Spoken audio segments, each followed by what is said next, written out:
भगवान की जय। कार्तिक महात्म्य की जय। गंगा मैया की जय। जय जय हे जगदम्बे माता। जय जय हे जगदम्बे माता। द्वारे तुम्हारी जो भी आता, द्वारे तुम्हारी जो भी आता, बिन मांगे सब पा जाता। जय जय हे जगदम्बे माता। जय जय हे जगदम्बे माता। जय जय हे जगदम्बे। राजा होया होए भिखारी, राजा होया होए भिखारी, पापी होया होए पुजारी। राजा होया होए भिखारी, पापी होया होए पुजारी। फिर भी माँ तुमने सबसे जोड़ा, फिर भी माँ तुमने सबसे जोड़ा। माँ बेटे का नादा। जय जय जगदम्बे माता। जय जय जगदम्बे माता। जय जय जगदम्बे। तू चाहे तो जीवन दे, तू चाहे तो जीवन दे, तू चाहे तो जीवन दे, तू चाहे तो जीवन दे। जन्म मरण सब आते हैं तेरे, जन्म मरण सब आते हैं तेरे। सब तेरे माता। जय जय हे जगदम्बे माता। जय जय हे जगदम्बे। जब जब जिसने तुझको पुकारा, जब जब जिसने तुझको पुकारा, तूने दिया बड़ के सहारा। जब जब जिसने तुझको पुकारा, तूने दिया बड़ के सहारा। हर भोलेरा देखो तेरा, प्यार हेरा है दिखाता। जय जय हे जगदम्बे माता। जय जय हे जगदम्बे माता। जय जय हे जगदम्बे माता। बोलो सच्चिदानंद भगवान की जय। दुर्गा मैया की जय। पक्षी विभूषित गला नवनीताहार पीताम्बराधरुणबिम्ब फलाधरोष्ठान पूर्णेन्दु सुन्दरमुखान् नरेन्द्रनेत्रान् कृष्णान् परं किमपि तत्त्वमहं न जाने।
कल आपने लक्ष्मी माता की कथा का श्रवण किया।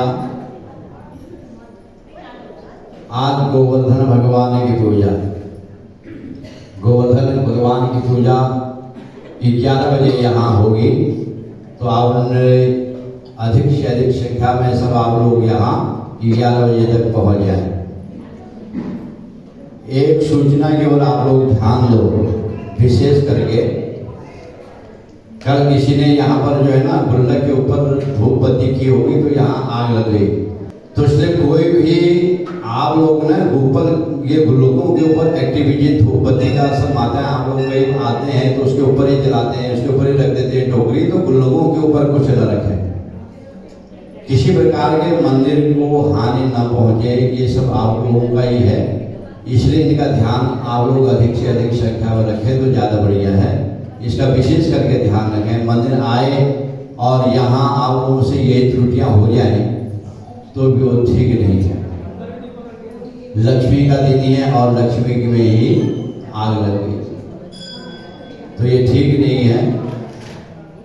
तो इसलिए ये सब का इसका ध्यान दें। धूप बत्ती कैसी करें, एक दूसरे का भी ध्यान देना है। ऐसा नहीं धूप बत्ती कर रहे हो, कभी किसकी चुन्नी में लगी, किसकी साड़ी में लगी, तो ये भी गलत है। तो सब चीजों का ध्यान देना है। बोल कार्तिक महात्म्य की, गोवर्धन भगवान की। पृथुवाच गोवर्धनस्य पूजायां महात्म्यं वदतावरं वद कस्यामचितो जैवो वनरूढं तथैव जो। पृथु महाराज कहने लगे कि हे भगवान, अब आप गोवर्धन पूजा का महात्म और वर्णन करें। ता यह बताएं कि अनुकूल तिथि को, किस तिथि को, अनुकूल तिथि को गोवर्धन भगवान का पूजन करना चाहिए। अनुकूल किस तिथि को करना चाहिए। तो नारद जी बोले कि कार्तिक तिथि पक्षे तिथौ वैश्वानरस्य च गोवर्धनस्य पूजास्यान्नकूटं समाचरे। नारद जी कहने लगे कार्तिक मास के शुक्ल पक्ष की प्रतिपदा तिथि को गोवर्धन भगवान का पूजन करना चाहिए और अन्नकूट भी उसी दिन करना चाहिए। गोकुल अर्थात गोवर्धन की पूजा तो प्रत्यक्ष है। अन्य स्थानों में गोवर्धन की पूजा के लिए गोबर ला करके पर्वताकार मूर्ति बनाए। गोवर्धन की पूजा करने के लिए पर्वताकार, पर्वत के आकार का गोबर की मूर्ति बनानी चाहिए भगवान की और उसी से पूजा करनी चाहिए।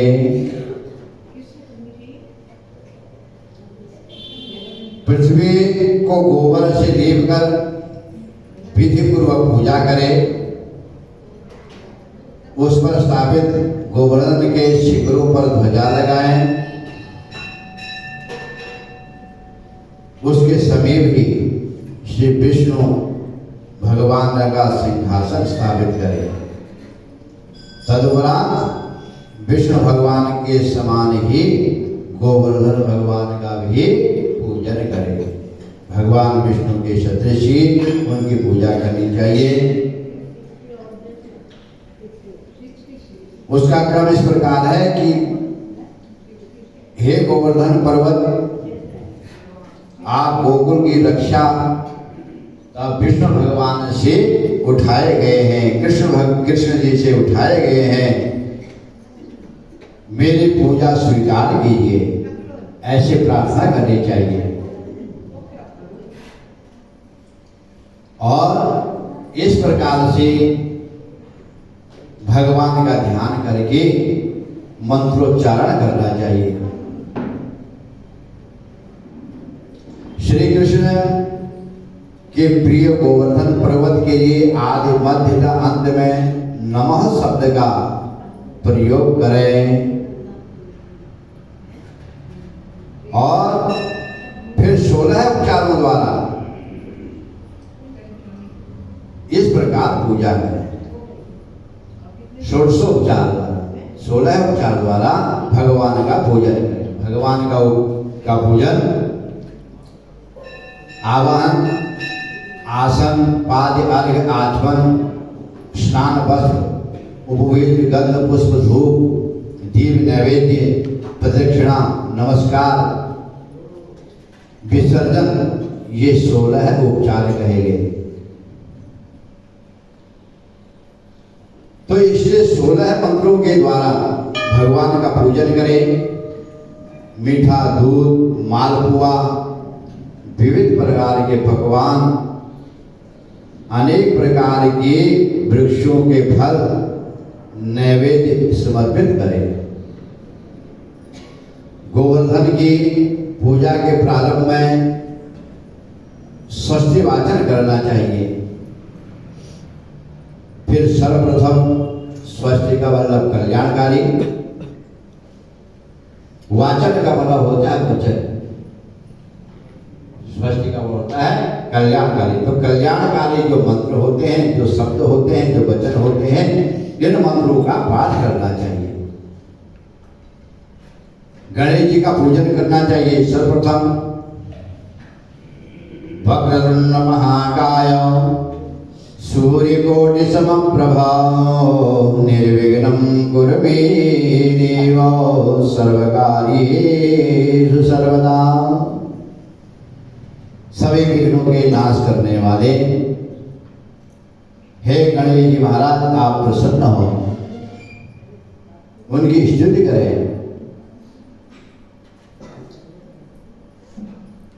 और फिर गोवर्धन भगवान को बार बार प्रणाम करें और उनकी पूजा के बाद ब्राह्मण को भोजन कराएं, विष्णु भक्तों को भोजन कराएं और फिर स्वयं भी अपने बंधु बांधवों के साथ भोजन करें और फिर क्या करना है, गायों के साथ खेल करें। है गाय, किसके साथ खेल करोगे? तो गौ के साथ खेल करें, गौओं को घुमाएं। अब गोवर्धन पर्वत पर तो यही होता है, गायों का ही। तो इसलिए गौ की पूजा भी करें।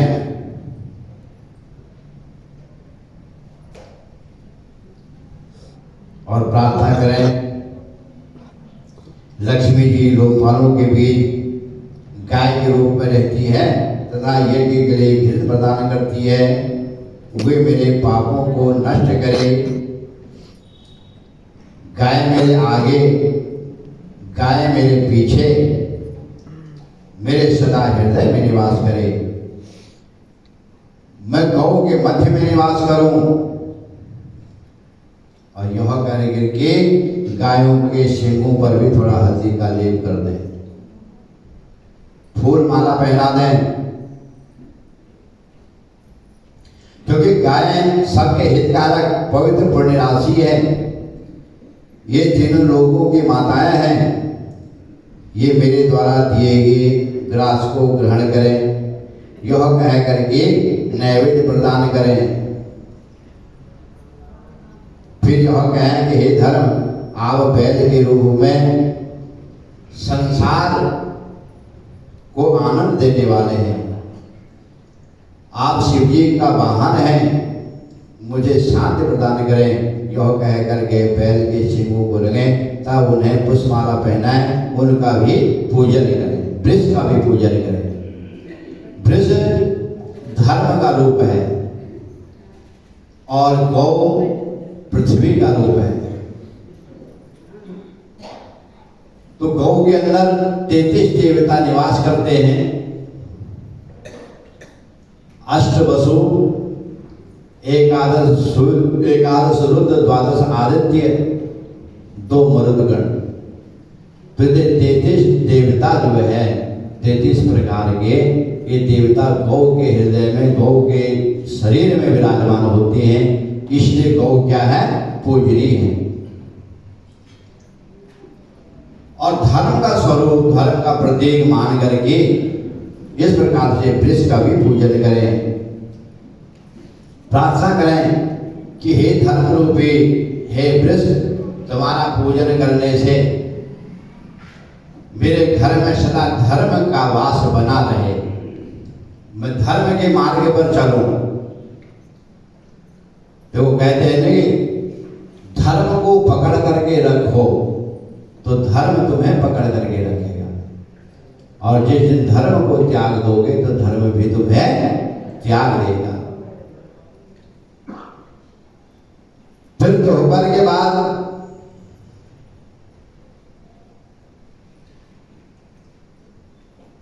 गोवर्धन, विष्णु, गाय तथा भैंस, इनका भी पूजन करें। जैसे गाय का कर दिया, भैंस का कर दो, तो भैंस का भी करना चाहिए। और दोपहर के बाद पूर्व दिशा में होम करके ब्राह्मण आदि मार्ग पालिका बांधे, नगर पालिका बांधे, वह कुछ और कांस द्वारा निर्मित तथा दिव्य श्रेष्ठ वृक्ष के मोटे तने में बांधी जानी चाहिए। गेट जैसा लगा देना चाहिए। जिस मार्ग से आप निकल रहे हो, संसार पब्लिक भक्तजन निकलते हैं, तो वहाँ पर केले का स्तंभ लगा दो। केले के स्तंभों को बांध करके सुंदर उसको सजा करके, तो इस प्रकार से मार्ग पालिका बांधनी चाहिए। फिर प्रति लोग मंत्र पढ़ते हुए उसे नमस्कार करें और कहे, हे मार्ग पालिका, तुम्हें नमस्कार है, तुम सबको सुखदायक सर्व लक्ष्मी हो। फिर देश विजय के लिए वहां पर निराजन अर्थात आरती करे। नगर पालिका के नीचे गाय, मनुष्य, राजा, राजपुत्र, ब्राह्मण तथा शूद्र जाति के लोग मार्ग पालिका को लांघे। तदुपरांत कुश और कांस द्वारा एक मोटा रस्सा तैयार करे। मनुष्यों में एक और राजा था, दूसरी ओर हीन वर्ण के लोग रहे, अर्थात एक उस रस्से को पकड़े। एक तरफ राजा को बांधना चाहिए, पकड़ना चाहिए, और दूसरी तरफ दूसरे जो छोटे लोग हैं उन लोगों को रस्से को पकड़ना चाहिए और अपनी अपनी ओर खींचें।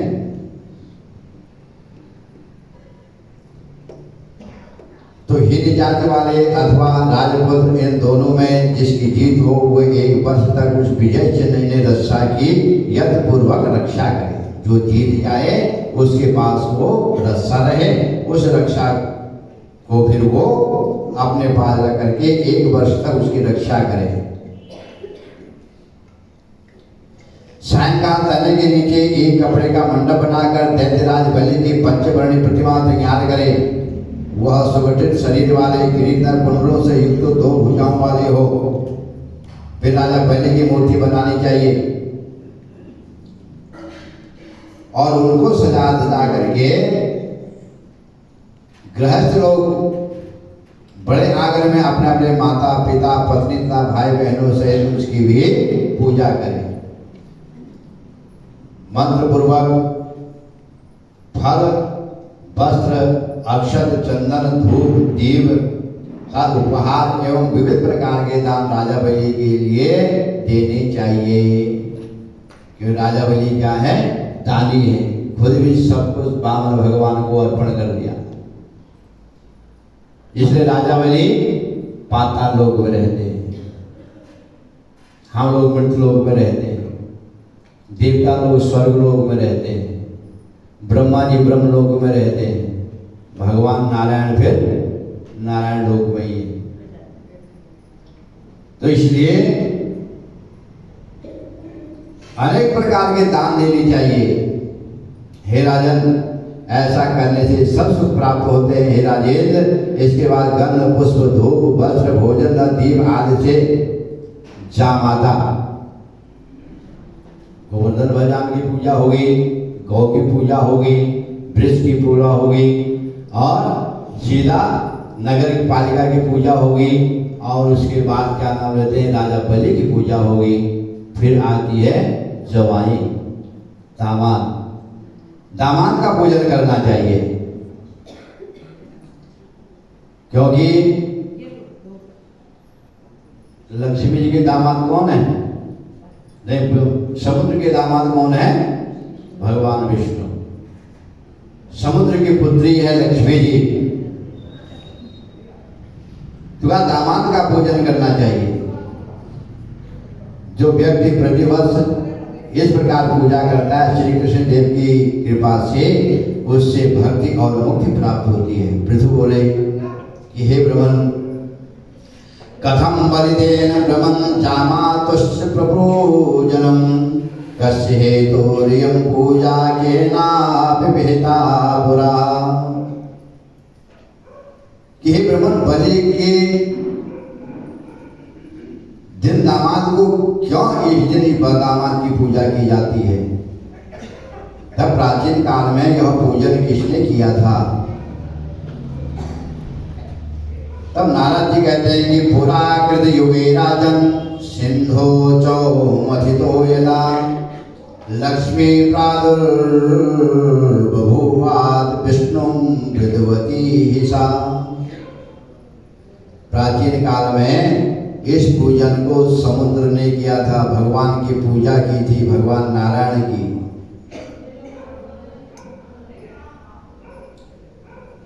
और भगवान प्रसन्न हुए और समुद्र से कहा कि तुम्हारी जो इच्छा हो वरदान मांग लो। यह सुनकर समुद्र ने कहा कि हे जनार्दन, यदि आप मुझ पर प्रसन्न हैं तो महालक्ष्मी सहित प्रतिदिन मेरे घर में निवास करें। यह सुनकर श्री हरि ने समुद्र से कहा मैं तुम्हारे घर जल के भीतर नित्य प्रति क्या करूंगा? शयन करूंगा। इसे समुद्र भगवान से सैया पर भगवान अपने जो है ना निवास करते हैं समुद्र के ऊपर। तो प्रतिवर्ष कार्तिक मास के शुक्ल की प्रतिपदा को मेरी पूजा किया करना।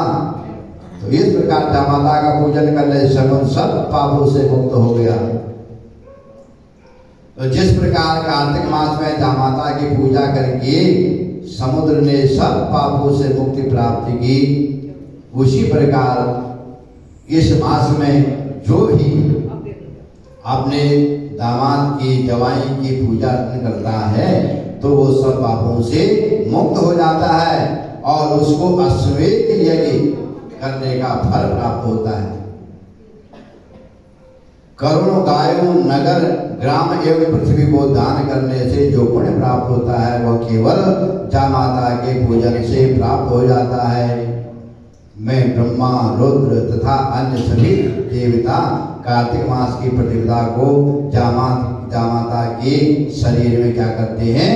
निवास करते हैं। ताकि ब्रह्मा रुद्र तथा अन्य देवता भी जामाता के शरीर में निवास करते हैं। अतः उस दिन सबको इसका पुण्य फल प्राप्त हो जाता है। जो भी इस प्रकार से आज के दिन पूजन अर्चन करते हैं इस शास्त्र के विधान के अनुसार तो सब पापों से मुक्त होकर के फिर मोक्ष को प्राप्त हो जाते हैं। बोल विष्णु भगवान की जय, गोवर्धन भगवान की जय। माता जी कह रही है सबको तुलसी का विवाह के लिए पैसे देने हैं 200 रुपये। अच्छा 250, 250 रुपये कह रही है। 250 रुपया सबको तुलसी के विवाह के लिए माता जी के पास जमा कर देना। श्री भागवत भगवान की है आरती, पापियों को पाप से है तारती। श्री भागवत भागवत भगवान की है आरती, पापियों को पाप है आरती। ये अमर ग्रंथ ये मुक्ति पंथ ये पंचम वेद निराला, नव ज्योति जलाने वाला। ये अमर ग्रंथ ये मुक्ति पंथ ये पंचम वेद निराला, नव ज्योति जलाने वाला। हरि नाम यही हरि नाम यही, जन मंगल की आरती, पापियों को पाप दे है तारती। श्री भागवत भगवान की है आरती, पापियों को पाप दे है तारती। ये शक्ति गीत पावन गुरीत पापों को मिटाने वाला, हरि दर्शन दिखाने वाला। ये शक्ति गीत पावन गुरीत पापों को मिटाने वाला, हरि दर्शन दिखाने वाला। ये सुख करने ये दुख हरने, ये सुख करने ये दुख हरने, मधुसूदन ने आरती, पापियों को पाप दे है तारती। श्री भागवत भगवान की है आरती, पापियों को पाप दे है। ये मधुर बोल जल बंद खोल सन्मार्ग दिखाने वाला, बिगड़ी को बनाने वाला। ये मधुर बोल जल बंद खोल सन्मार्ग दिखाने वाला, बिगड़ी को बनाने वाला। श्री राम यही घन श्याम यही, श्री राम यही घन श्याम यही, प्रभु महिमा की है आरती, पापियों को पाप दे है तारती। भागवत भगवान की है आरती, पापियों को पाप दे है तारती। कर्पूर गौरम करुणावतारम संसारसारम हरेग्रहारम, सनावसन्तं हृदयारविन्दे भवं भवानी सहितं नमामि। त्वमेव माता च पिता त्वमेव, त्वमेव बन्धुः च सखा त्वमेव, त्वमेव विद्या द्रविणं त्वमेव, त्वमेव सर्वं मम देव देव। बोल गणपति भगवान की, उमामहेश्वर भगवान की, अरुणाधीश्वर भगवान की, राजा रामचंद्र महाराज की, पवन सुत हनुमान की, वृंदावन की बिहारी लाल की, जगत जननी जगदम्बे माता की, लक्ष्मी नारायण भगवान की। नमः पार्वती पतये, हर हर हर महादेव।